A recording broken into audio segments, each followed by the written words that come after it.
Hello students, welcome our channel MK tutorials. आज आपण discovering English ई-डेक ग्रेड 3 पार्ट 1 मधील chapter number 5 the great kapok tree पाहणार आहोत.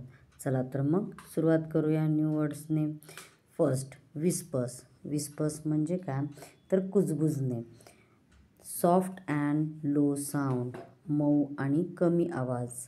इथे नाउन म्हणून यूज केलेला आहे त्याचा या चॅप्टरमध्ये. रेअर. रेअर ॲडजेक्टिव्ह आहे. रेअर म्हणजे दुर्मिळ. नॉट वेल नोन, असं काय फेमस असं काही नाही, म्हणजे सुप्रसिद्ध नाही. Next, echoes. एकोज इथे नाउन म्हणून आहे. Repetition of sound due to reflection. Echoes म्हणजे प्रतिध्वनी म्हणतात आणि repetition of sound due to reflection म्हणजे आपण जसं आवाज देऊ तसं फक्त आपलाच आवाज आपल्याला ऐकायला येणं, ह्याला काय म्हणायचं, एकोज, प्रतिध्वनी. Next, strikes. नाउन म्हणून आहे. स्ट्राइक्स म्हणजे एक जेंटल हिट, म्हणजे एक सौम्य हिट करणे. Blows.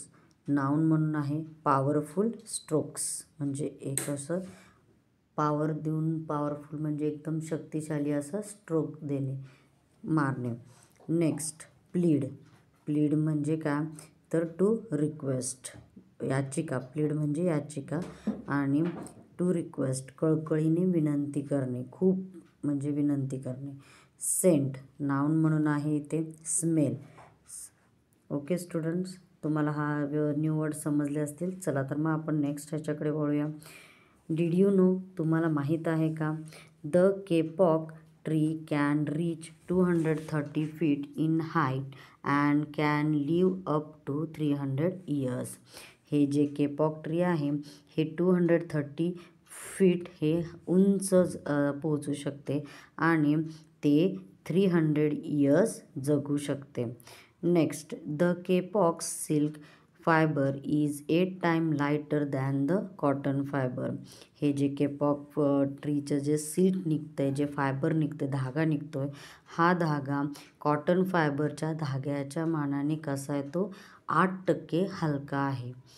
It is use for stuffing of mattresses, pillows, toys and life jacket.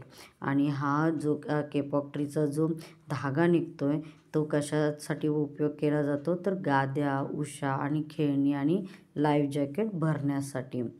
Next, oil extracted from the seed of the kapok tree can be use as vegetable oil in human diet.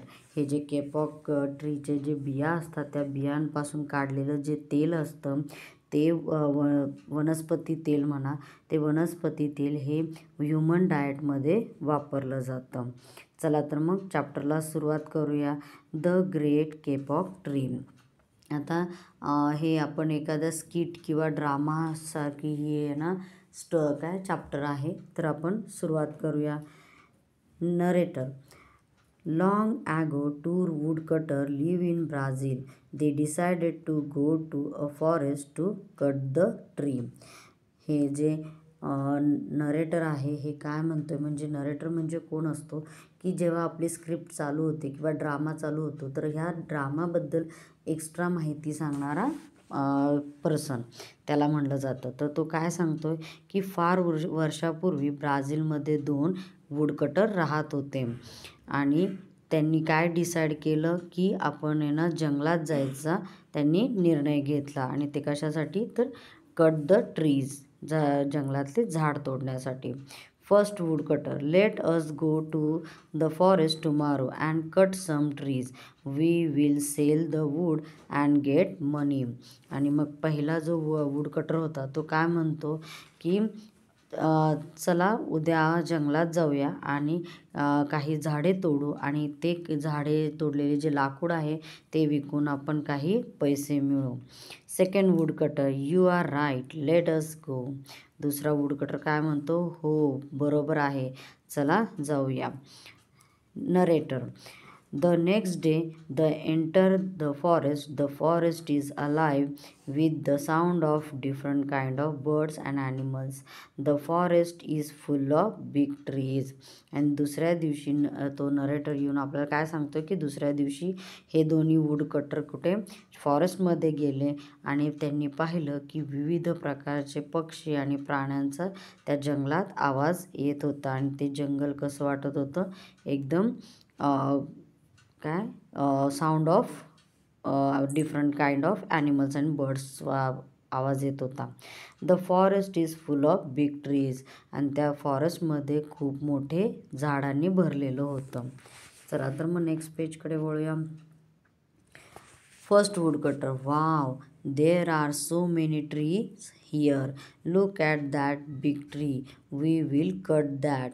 आणि मग त्यातला पहिला जो वूडकटर होता तो काय म्हणतो, wow, इथे ना खूप झाडे आहेत, त्या मोठ्या झाडाकडे बघ, आपण हे कापूया. Second woodcutter, yes, let us start cutting. आणि मग दुसरा वूडकटर काय म्हणतो, हो, चला कापायला सुरुवात करूया. Narrator, the woodcutter strikes the tree with his axe, suddenly there is silent in the forest. आणि मग जो नरेटर तो आपल्याला काय सांगतो की त्या वूडकटरने ना त्यांचे एक्स म्हणजे काय, कुऱ्हाड घेऊन त्या ट्रीवरती आहे ना मारायला चालू केलं, म्हणजे वार करायला चालू केले. आणि सडनली म्हणजे अचानक आहे ना एवढी त्या फॉरेस्टमध्ये शांतता पसरली की the only sound that echoes in the forest are the blows of the axes on the trees. आणि फक्त कोणाचा आवाज त्यांना ऐकायला येत होता, तर ते जे आहे ना त्यांच्या कुऱ्हाडीने त्या झाडावरती घाव घालत होते, त्या घावाचाच आवाज त्यांना येत होता. The man chips the sweat of from his face and neck. आणि तो माणूस आहे ना त्याच्या मानेवरती आणि तोंडावरती आलेला जो घाम होता तो पुसत होता. Second woodcutter, the tree is very strong, I am tired now, let me rest for some time under the tree. आणि मग सेकंड वूडकटर काय म्हणतो की झाड खूप मजबूत आहे, मी आता खूप थकलो आहे, मला या झाडाखाली थोडा वेळ विश्रांती घेऊ दे. First woodcutter, okay, I will go and get some fruit to eat. आणि मग पहिला वूडकटर त्याला काय म्हणतो की ठीक आहे, मी काय करतो, मी तेवढ्यात त्यानं जातो आणि काही फळे आपल्याला खायला आणतो. Next narrator, the second woodcutter sleeps under the shade of tree, the kapok tree, but soon a bee whisper softly in his ear. आणि नरेटर आपल्याला काय सांगतो की जो सेकंड वूडकटर त्या केपॉक झाडाच्या खाली आहे ना झोपलेला असतो, सावलीखाली, shade of the kapok tree म्हणजे सावलीखाली झोपलेला असतो. तेवढ्यात एक मधमाशी येते आणि त्याच्या कानात काय करते, विस्पर म्हणजे काय, आपण मगाशी पाहिलं न्यू वर्ड्समध्ये, तर कुजबुज करते. काय करते पाहूया. Bee, hello sir, I am bee, I have my hive in this tree, all living things of this forest depend on this great tree in some way or another, please do not cut this tree. आणि मग काय, तो जो ती G B होती ती काय म्हणते त्याला की हॅलो सर, मी एक मधमाशी आहे, या झाडावर माझं पोळं आहे आणि या जंगलातील सर्व प्राणी ह्या झाडावरती डिपेंड आहेत. मग ते कोणत्या ना कोणत्या प्रकारे डिपेंड आहेत, तर प्लीज तुम्ही हे झाड तोडू नका. चला तर मग नेक्स्ट पेजकडे पाहूया. Narrator, after the bee a troop of monkeys come to the woodcutter. आणि मग जो आपल्याला आहे ना नरेटर येऊन काय सांगतोय की बी गेल्यानंतर परत आहे ना कोण येतंय, तर मंकीजचा ग्रुप येतोय. ट्रूप म्हणजे मंकीजचा ग्रुप त्याला म्हणलं जातं. तो आहे ना वूडकटर जवळ येतात. Monkey, hello sir, please do not cut the tree, if you keep on cutting the tree we will not be left with anything. आणि मग आहे ना हा मंकी त्याला काय म्हणतात की हॅलो सर, कृपया झाड तोडू नका, जर तुम्ही झाड तोडत राहिला तर आमच्याकडे काही उरणार नाही. There will be no rain and no food on earth. आणि पृथ्वीवर अर्थवरती पाऊसच पडणार नाही आणि अन्नही राहणार नाही. Next frog. Hello sir, if there is no rain I will not be able to live. मग त्याच्यानंतर कोण येतं तर फ्रॉग येतो आणि फ्रॉग पण काय म्हणतो, हॅलो सर, जर पाऊसच पडला नाही तर मी जगू शकत नाही. By cutting this great tree you will make many of us homeless. आणि जर हे तुम्ही मोठे झाड तोडून टाकले तर आमच्यासारखे अनेक जणांना तुम्ही काय करताय, होमलेस करताय म्हणजे बेघर कराल. Please do not cut the tree, let us live happily. आणि कृपया हे झाड तोडू नका आणि आम्हाला आनंदाने जगू द्या. त्याच्यानंतर कोण येतं तर lion. Hello sir, this tree is home to many animals and this way it helps me in getting my food. If you cut this tree I will not get my food, I will die. आणि आता जर काय कोण येतो तर lion येतो आणि lion पण काय म्हणतो की हॅलो सर, हे झाड अनेक प्राण्यांचे घर आहे आणि त्यामुळे मला माझे अन्न मिळण्यास मदत होते. जर तुम्ही हे झाड तोडले तर मला काय फूड मिळणार नाही आणि मी मरून जाईन.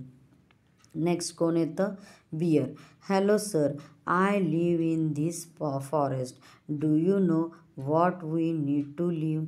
We need oxygen.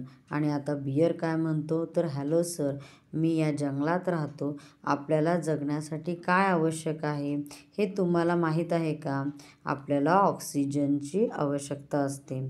Trees give us oxygen, if you cut them we will die. तुम्ही जर झाडे तोडत राहिला तर ना आपल्याला ऑक्सिजन मिळणार नाही आणि आपण काय होऊन जाऊ, मरून जाऊ. ओके स्टुडंट, चला आपण नेक्स्ट पेजकडे वळूया. Next birds. Hello sir, this forest look beautiful with trees and plants. आणि आता कोण येतं तर पक्षी येतात आणि पक्षी काय म्हणतात, हॅलो सर, हे जंगल जे आहे हे झाडांनी कसं दिसतंय, ब्युटिफुल दिसत आहे. म्हणजे झाडं आणि प्लांट्स म्हणजे ट्रीज अँड प्लांट्स म्हणजे काय, झाडं आणि वनस्पतींनी हे कसं दिसतंय, सुंदर दिसतंय. If you cut this tree its beauty will be lost. Please do not cut this kapok tree. आणि मग काय ना ते काय बर्ड्स म्हणतात की जर तुम्ही हे झाड तोडले तर त्याची ब्युटी काय होईल, नष्ट होईल आणि कृपया करून हे केपॉकचे झाड तोडू नका. नरेटर.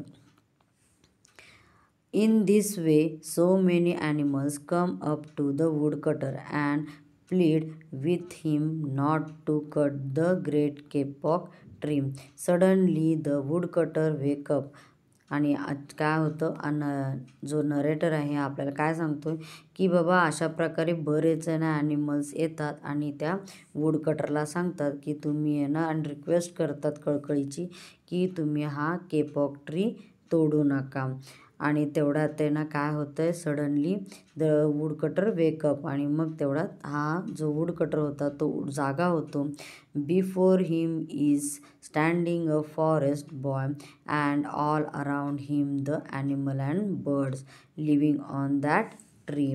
आणि तो काय होतो, तो त्याच्यासमोर आहे ना, तो जागा झाल्यानंतर त्याच्यासमोर एक जंगली मुलगा उभा आहे आणि त्याच्या भोवती त्या झाडावर राहणारे प्राणी पक्षी आहेत. These are amazing and rare animal all looking at him. आणि हे काय सगळं आश्चर्यकारक होतं आणि दुर्मिळ प्राणी होते, ते सर्व त्याच्याकडे पाहत होते. He smells the scent of flower. आणि त्याला फुलांचा सुगंध येतो. Second woodcutter. Dear animals and birds, the kapok tree is the home to all of you. If it gives you everything. आणि मग तो जो वुडकटर आहे तो काय म्हणतो की डिअर ॲनिमल अँड बर्ड्स, हे जे केपॉक ट्री आहे हे तुमच्या सर्वांचे काय घर आहे, ते तुम्हाला सर्वस्व देते म्हणजे एव्हरीथिंग्स.